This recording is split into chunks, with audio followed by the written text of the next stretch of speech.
visible, but I think that maybe understanding why that is can somehow help us rebuild the confidence. Number one is obviously the looks. We're seeing the signs of aging at a much faster rate, and we are finding it hard to accept that maybe this is the version of you and the old version is not coming back. And that of course comes with the loss of social attention. Number two is losing confidence because of compounding setbacks. By the time you're 40, chances are you've had multiple attempts to achieve your goals and had failures. And those failures can crush your confidence, especially realizing that you've got less time to achieve those goals. Honestly, she comes very close to her own answer. It seems like confidence alone cannot replace past attention. That realization probably feels painful. Sometimes hard truths are difficult to accept. Respectful men, the men with boundaries, will not approach women because they're trying to respect their boundaries. Don't talk to me like that, man. Don't play. Don't talk like that. I don't think I'm behind. I think I just got the plan wrong. I just spent so much of my life and so much of my time following this timeline that I thought my life was supposed to be. And it turns out that's not what my life was supposed to be. And I thought something was like wrong with me. And now I'm realizing that whole plan wasn't meant for me in the first place. And starting over really isn't being behind. It's actually getting it right. Anyone else or just me? Just me. Looking at this, she frames it as a fresh beginning. Maybe that helps emotionally. Starting over later in life still brings different challenges. Timing can shape every experience. I just went on a date with a man. I go to the bathroom, I come back. He goes, yeah, I'm gonna go. We walk outside. The bartender, who I'm very good friends with because my best friend works at this bar, is like, yeah, he just left. I cannot do it. I can't date men anymore. I'm just sitting here trying to figure out how I've been single for 2 years. Okay. You know, November 1st, 2024. And I'm just having an issue of no man wants to commit to me. Like, I don't understand the issue. I cook, clean, do laundry, buy you stuff. I own a business. We go on trips. Hello, but no man wants to commit, and the ones that want to commit. So yeah, I'm just trying to figure out like what's wrong with me. Like, am I ugly? Like, what's really going on? I'll be praying about it, but whew, Lord, on second thought, my standards might just be too high, and I have a few requirements. I mean, she reads every expectation aloud without noticing the pattern. It looks like her final comment already explains it. Sometimes laughter hides deeper disappointment. So sick of being told that I should be happy single. I don't want to be. I want to be in love. I want to be sickening to everyone around us. I want to adore them, and I want them to adore me. I want to find my person. I want to love them, and I want them to love me. I have so much of myself to pour into someone, and right now I feel empty. It shouldn't be this hard to find love. But all I find myself doing is scrolling through stupid dating apps, finding stupid men who just want sex. And I'm so sick of it. Why is it so hard to find love? All right, guys, let's talk ghosting today. Let's not ghost. It's not nice. All you have to do is, if you're not interested in someone, let them know in a nice way. All you have to do if someone asks you out again and you're not interested is say, hey, I'm not really feeling a connection, but I had a great time. Thank you so much, and I wish you the best. That's all you need to say. It's nicer than ghosting.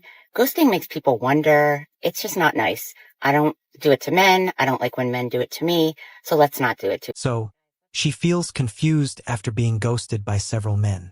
It seems like those men probably never wanted commitment.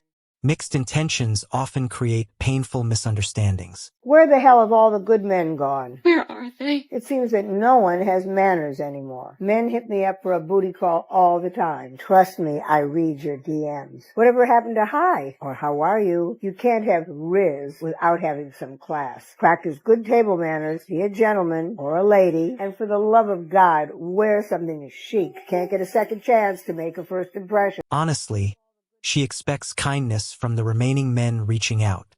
Maybe she never noticed different opportunities before.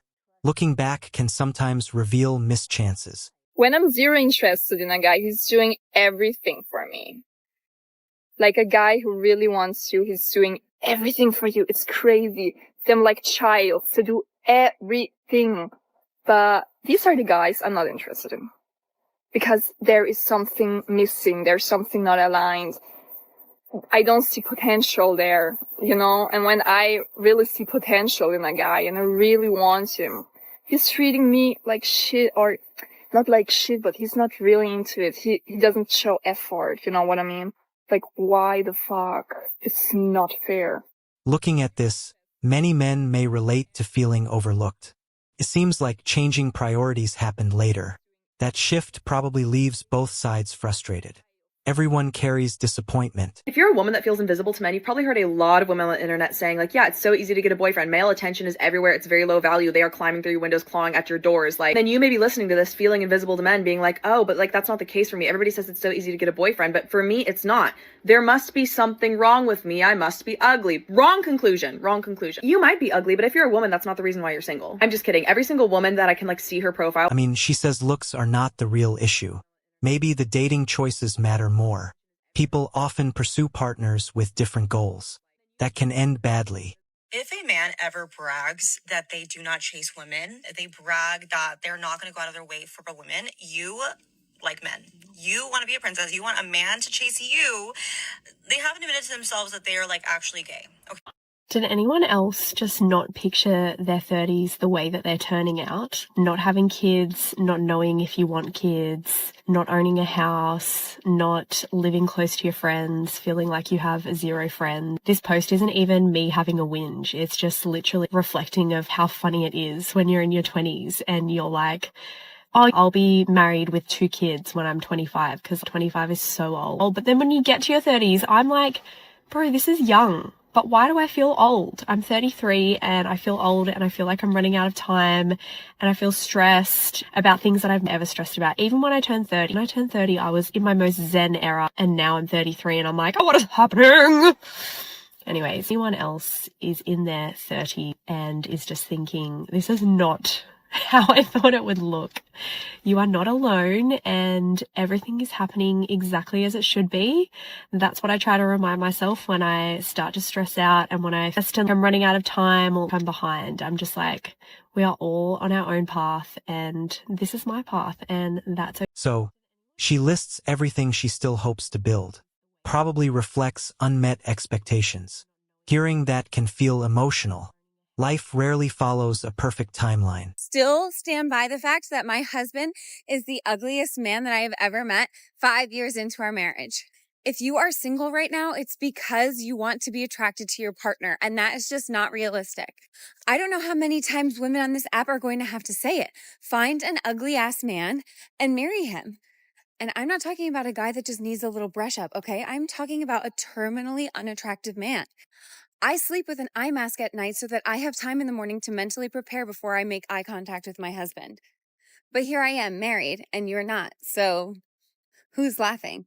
You know what's really weird? When you get past like 30, 35, you're kind of invisible. No one asks you what you're wearing anymore or where you're going. No one really sees you. It's quite isolating, really. I just didn't expect to not be seen anymore, and I can only explain it like you step out the door, and when I was younger I just felt like people would notice what I had on, what shoes I had. I don't know, maybe it's just a physical thing, but I just feel like I'm just not seen anymore, like I feel a bit more invisible the older I get. Just an observation. Honestly, She describes feeling invisible in everyday situations. Maybe many men recognize that feeling too. Loneliness often affects both genders more than people admit. Romance was a scam invented to trap women. Men know that women love to feel chosen. So they know if they spend 10 to 20K on a ring and get down on one knee, that you will be forever indebted in their life. You will bear their children, cook and clean for them, and take care of them in their old age. And while I don't want to make absolute statements because I do know that good marriages exist, I do think that they are far and few between, especially in this generation when infidelity is at an all-time high. And I do think in a lot of situations, you just end up feeling like you're roommates with this person. The date nights stop, you don't go on any vacations. It's like you are literally just coexisting with this person. And I just don't know if I feel like it's worth it. And this is my opinion. If marriage is something that you have always wanted, more power to you. I just have never felt that way, even from a young age. You are not lying to men enough. Oh, really? Controversial? I don't think so, okay? You need to lie to men. The truth needs to be earned. Yeah, I wouldn't call that a controversial opinion. I would actually call that a wrong opinion, but I'm sure there's more to this. And this is a question that I get a lot. A lot of you guys are like, well, what happens when we seriously start dating? Have they earned the truth? Because until that point, you are broke, your job is shit, you have nothing, you, I don't know, live with your parents, I don't make up any fucking lie, okay? Because that's the best way to start an actual relationship, is with lies. Why would they ever trust you again? Okay, because until that point, I promise you, they're lying to you 10 times more. Even if that was the case, how exactly do two wrongs make a right? Oh, that's right, they never do. But it's just my opinion that if either individual starts off the relationship with lies, they're actually not ready to be in any sort of relationship. Because relationships need trust. And if you start out with lies, there can never be. Looking at this, one person suggests hiding your true self. Another quickly rejects that advice. It seems honesty probably creates healthier relationships over time. Okay, ladies, I think we're the problem. We're the problem. So, this guy just DM'd me, and he's like, I love this. I can't stand this side of you. You're just breathtakingly gorgeous. And why is that making me cringe when probably like 50 years ago, that was like the Romeo to Juliet? Like, I think we're the problem. Like, I just cringe when guys just like do these big like poems of their love and affirmations. Just like, no, fly me to Hawaii. Even though I can do that for myself. So, man, I actually get it. Like, I get it now. Why, yeah, women, we're the problem. A lady messaged me and says that I'm supposed to support women no matter what. Meaning, even if they're being fucking stupid, I'm supposed to support them. Listen, I don't even do that for my friends. When my friends are being fucking stupid, I don't support them in that way. I don't tell them, yo, it's okay. Yeah, you're so right, queen. You're so right. No, I don't. I tell them, look, you're being a fucking dumb bitch and you need to change. I tell it how it is. That is my support. Your support is being a fake ass bitch. My support is telling you you're being fucking stupid. I mean, she refuses to praise behavior she believes is harmful. That probably comes from wanting accountability. Honest conversations often feel uncomfortable but still matter. Women becoming invisible to men because men are going to be opting for female robots. I love, it's one of my favorite things when men leave comments like this, because I love knowing who the guys are that want a female robot. Because if you are the type of guy that would like to spend your life and have intimate relations with a robot, you are also the type of guy that should never ever have access to a human female in any which way at all. Not even look at one or say hello to one. A man says modern dating pushed him away. She laughs instead of exploring his view. Maybe that reaction only deepens the divide between people. Men who can't pull. Can you imagine how deluded you have to be? Is the reason she rejected me is because my heart is too pure and because I'm too kind. What makes it worse is that women, when they don't want to reject a man outright for being ugly or stinky or gross or undesirable in some way, they'll be like, oh, you're just so nice. They use it as a way to soften the blow of rejection, but it doesn't soften the blow of rejection. It gives them incredible egos. Ladies, please, if you are safe to do so, you have to start telling men the real reason you're rejecting them. I don't think you're attractive. That's the reason. Peace and love. Women don't like bad boys. They like excitement, passion, strength, courage. That is not the absence of kindness and empathy. They love kindness and empathy. This is like me saying, yeah, that guy rejected me because I'm just too beautiful. I'm so beautiful that it intimidated him, so he just couldn't be with me. He wanted to go for someone ugly. That would be stupid, right? That's how you sound. Legitimately think women are so stupid that they want to be treated poorly. That's what really draws them in and attracts them. Like, there's so much inherent misogyny in that belief. Women will certainly tolerate being treated poorly. That is not what attracts them. Idiot. Stop letting yourself get played. If this video opened your eyes, make sure to like.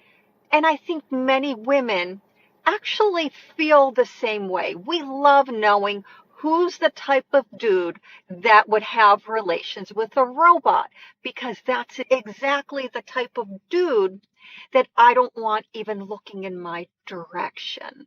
For the women out there, raise your hand if you are worried that you're going to become invisible to men once those female robots are available to men. She discourages simple conversations before they even begin.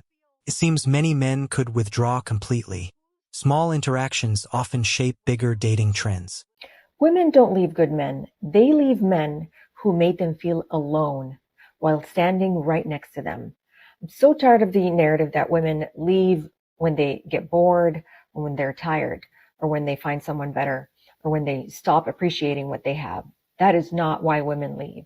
Not the ones paying attention, at least. Women leave because they spend months, years sometimes, expressing what they actually need and watching a man nod, agrees, and change absolutely nothing. They leave because they were told that they were loved by someone who could not demonstrate it in any of the ways that actually matter to them. They leave because they slowly become invisible inside a relationship that was supposed to make them feel safe. She leaves because she feels unseen. Maybe there were deeper issues involved. Emotional needs are difficult to measure. Every relationship tells a different story. Good men don't get left.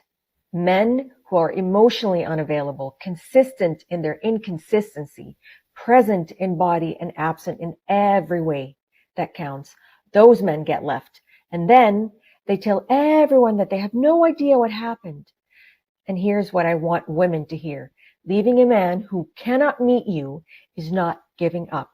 It is not being ungrateful. It is not asking for too much. It is having enough self-respect to stop shrinking into the shape of someone else's limitation, right? So it's super important to differentiate that. And here's what I want men to hear. The woman who left you did not leave without warning. She warned you repeatedly in every language she had. You just thought she would never leave. She believes leaving unhealthy relationships shows self-respect. Others probably feel they tried hard enough already. Both perspectives carry emotion. Communication often breaks down before separation. You're kind of tired being the woman who never quite feels good enough, never quite as successful, never quite as funny, never quite as put together, never quite as smart, never quite as beautiful, never quite as popular, never quite as chosen. And I see you. I see that you're tired. You're tired of trying so hard in a world that appears to praise everyone but you. You're tired of always being the friend who gives, yet no one else seems to give that way to you. You're tired of walking into rooms and feeling inconsequential. You feel a little bit like background noise in a world that celebrates boldness and bravery and beauty. She talks about women feeling overlooked in dating. It seems repeated choices may influence those outcomes. Expectations and commitment probably do not always match.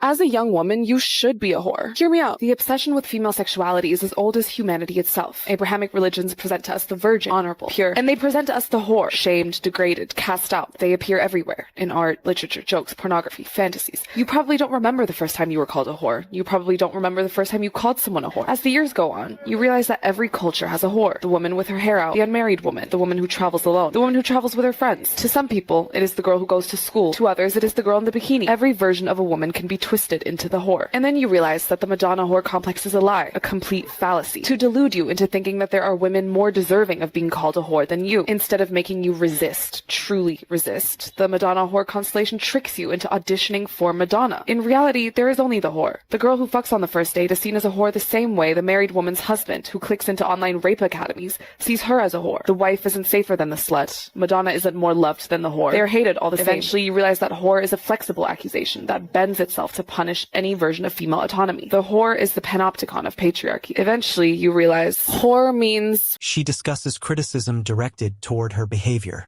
Maybe she feels judged more than understood. Accountability can be difficult. Every story usually has more than one side. If a man brags that he doesn't chase women, it's because he has self-respect and standards. And he's probably made the mistake of chasing a woman in his past, which he lived to regret. He's probably a little bit older and he's really happy in his life with his hobbies, his work, and his friends. Which makes him very smart because he's not going to just rush into anything. But he's not dead. Like, of course, if a woman comes into his life that he is interested in, he's going to do a little bit of effort, but then he's going to wait to see if she gives effort back. And then he continues that cycle while getting to know her. But if he's really smart, he's going to do his research. He'll check out her socials, he'll probably Google her, and then he'll do something that I think every smart man should do before investing in a woman, which is running a public data check on a trusted website like publicdatacheck.com. It can save you guys a lot of hassle. I've been single my entire life. I'm going to be turning 42 in August, and I've never had anybody love me or desire me or want to be with me. And I have so much love that I feel like that is inside of me with nowhere to go because it can't transfer to friends or my family or my parents because it's something separate, it's something different. And I've gathered all of this love since I was in high school, and then it just sits there and it eats me alive sometimes. And I'm bringing this up, oh my gosh, I just slammed my hand off of that. Sorry, I'm bringing this up because I'm lonely and sad and the world is hard and horrible. And I was thinking this morning that like no one's laid next to me in bed. I've never had the comfort of someone's arms around me. When I've had difficult moments, I've gotten through them by myself most of the time. Now I have a beautiful family of brothers and my mother and my dad when he was alive, and I love them. I'm grateful for them. But there's something different about having somebody that's there for you, next to you, with you, and it's a different kind of loneliness if you've been single all of your life. And I know that there are people who get this. There are people who follow me that get this. But I was thinking about it in terms of just bigger worldly issues as well. The fear of the world and the difficulties that we are seeing. And again, this is minuscule on the level of what some people are facing, but it doesn't mean that it's nothing. And I have to figure out how to deal with these feelings. But the idea that like I don't go home and somebody's there to talk with and cook dinner with, and I have a roommate, but we do our own things. We have our own lives. And again, it's not the same. It's not the same. And I'm always told sometimes as a single person that it's not easier on the other side. And so I guess I just wanted to say to people who get this feeling that you're not alone. And I know that it's difficult, but I also know that there's a certain type of strength that has been developed that I have because of my experiences in my life that has led me to be able to do difficult things. And it's difficult being alone.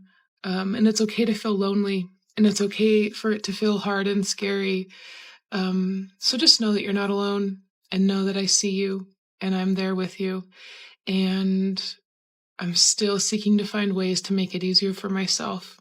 And I really, really do wish to make it easier for others. So if you're lonely, know that I'm sorry, and know that I'm sitting in the lonely with you. I hope you have a good day, everybody. Honestly, feel like saying to some women, if you care that much about money, be an escort.